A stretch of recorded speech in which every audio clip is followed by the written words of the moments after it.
Buenas tardes. Hola, buenas tardes. Buenas tardes. Buenas tardes. Estamos aquí para hacerle una entrevista sobre lo que son los recursos humanos para aplicar a un puesto en alguna compañía. Ok. Sí, y bueno, pues una de nuestras primeras preguntas sería, ¿qué es lo que necesita el aplicante para poder tener el puesto? ¿Qué es lo que necesita? Bueno, primero, si me pongo del lado del que aspira, del aspirante, tendría yo que checar muy bien la convocatoria. Y entonces se supone que yo me acerqué a esa empresa porque salió una convocatoria y pusieron los requisitos. Entonces, y yo tendría mucho cuidado de cumplir con todo lo que nos pide en los requisitos. Y ese día, primero yo supongo que agendar una cita, que es lo más normal, hablamos por teléfono o vía correo, y agendamos una cita y una hora y un lugar. Entonces ese día yo llegaré pues, muy bien vestido, muy bien presentado, a cosa de unos 15 minutos antes de la entrevista, más vale, y estar ahí pendiente a la hora de que dé la hora y ya nos llamen. Con toda la documentación y todos los comprobantes que nos hayan pedido. ¿Y qué es lo más, las debilidades que el aplicante es en lo que falla? Bueno, puede fallar precisamente que no haya cumplido alguno de los elementos de la convocatoria, que la información sea falsa, que a la hora de que nosotros hagamos el análisis de la información descubramos que no es congruente. Por ejemplo, una de las cosas que ya es muy común revisar a la hora de contratar a alguien es su Facebook. Entonces, si su Face encontramos cosas que no van de acuerdo con la ética o los valores de la empresa, pues también ahí ya no es un factor. Entonces, actualmente pues ya hay más dispositivos electrónicos que nos dan referencia de la persona que vamos a entrevistar. Aunque también valdría la pena hacer filtros. Entonces van filtros y a lo mejor ya con el directamente responsable del puesto, pues ya nada más le van a llegar los 3 más importantes. Y entonces ya hubo filtros previos para que las 3 personas sean las más indicadas, ¿no? Ya en la entrevista que sea ya nada más como el elemento pues, ya casi final. ¿Qué es lo que generalmente busca el reclutador en un aspirante? Bueno, todo parte de un diseño de un puesto. Entonces, en el diseño del puesto, la organización dijo, me hace falta una persona con tales características y va a ocupar tales actividades y le vamos a pagar tanto. Entonces, va a hacer estas actividades y va a estar en función de las necesidades y objetivos de la empresa. Entonces, parte del perfil de quién definió ese puesto. Y entonces ya con ese puesto pues ya se ranquea, ya se definen las actividades y se lanza la convocatoria.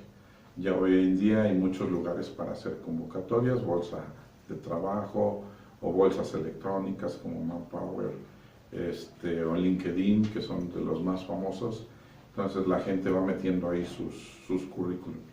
A través de esas bolsas electrónicas ya ellos hacen filtros de tal manera que el que llegue al más cercano a los perfiles es el que es invitado. ¿Y existe algún conflicto en cuanto a la edad? No, depende del perfil. Siempre será dependiendo del perfil.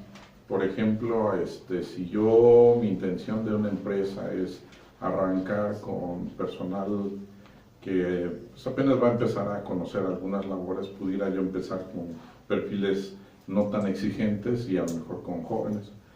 Pero si los perfiles ya son muy específicos, con muchas experiencias, con muchos estudios, pues las edades también son diferentes.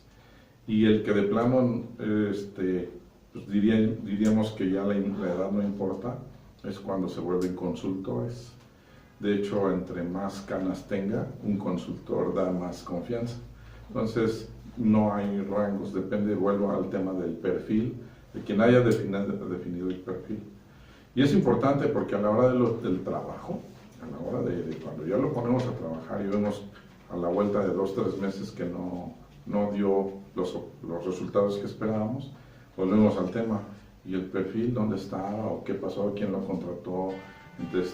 Ahí entra el conflicto ahí. De acuerdo también a la apariencia física, ¿por qué cuando generalmente son rechazados más fácilmente las personas con tatuajes, piercings y todo eso? Sí, todavía tenemos el tema cultural y en México es fuerte, pero también en otros países, o sea, depende de cada país. Entonces, en el caso de México todavía visualizan esa actividad, que también yo voy de la idea de que depende. Si el perfil es para un vendedor y ese vendedor va a atender clientes, habrá que tener esos cuidados de empatía, de que sea agradable a la vista, ni modo la imagen cuenta. Pero si la persona que vamos a contratar va a estar en un proceso productivo y pues ahí nadie lo va a ver, ahí va a estar trabajando, va a tener 2 o 3 compañeros, pues no debe ser un indicador. Y voy más allá. Hay una empresa orgullosamente celayense y que tiene varios procesos productivos, uno de ellos muy automatizado y el último de ellos para gente con capacidades diferentes. Hay gente con silla de ruedas, hay gente con que apenas sí se puede mover y nos da mucho gusto que a esa empresa le dé apertura a gente que aparentemente no tendría tan fácilmente oportunidades de trabajar o gente ya de la tercera edad. Entonces al final de la línea les ponen a hacer cosas ya muy sencillas y ellos ya nada más les toca hacer como una especie de empaque. ¿Ok? Entonces eso nos demuestra que depende de la apertura cultural, depende del perfil y que si en la parte del tatuaje, el piercing, todo está de por medio una imagen, pues seguramente será tomado en cuenta, todavía. ¿Y cuál es el error típico en el momento de que llegan las personas a hacer entrevistas en cuanto a su apariencia?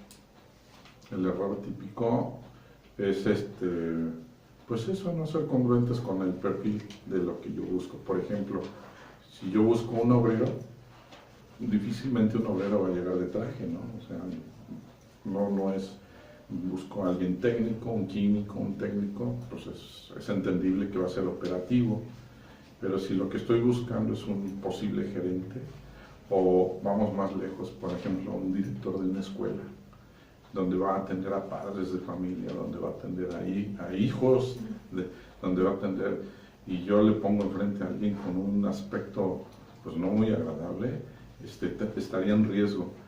Pero hago la aclaración, trato de ser muy suave en el tema, que yo estoy consciente de que no hay que juzgar a la gente por su apariencia, al menos en un principio.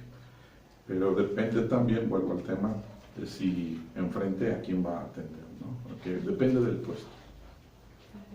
Y por último, ¿qué recomienda más al momento de realizar un currículum?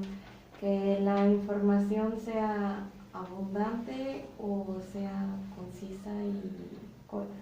Los currículums actuales son muy concretos. Ya aquellos que eran de hojas y hojas ya no son aceptados, más bien ya directamente a la esencia de la información dependiendo del puesto. Entonces ya incluso en el intranet hay formatos de currículos muy bonitos y muy concretos dependiendo de lo que uno quiere.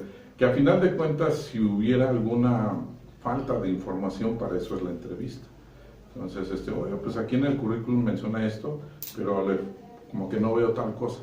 Y entonces, pues, ahí en ese momento de la entrevista, se va tomando uno nota de lo que nos está respondiendo.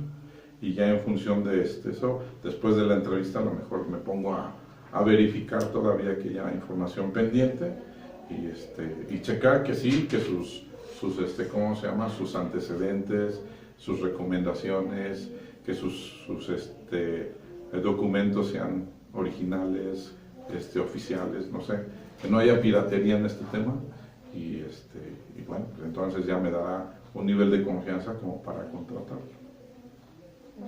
Sería todo. Sí. Y muchísimas gracias. Nada más quiero decirles algo. En el caso de ustedes ya están sujetos a que los entrevisten en inglés.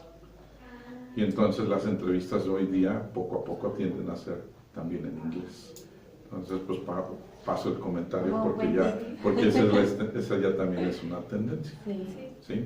Perfecto. Pues muchas gracias, profesor, por haber pasado su tiempo. Gusto saludarlas. Enhorabuena, hasta luego. Esperemos vernos otra vez por aquí. Buena tarde. Buena tarde. Gracias.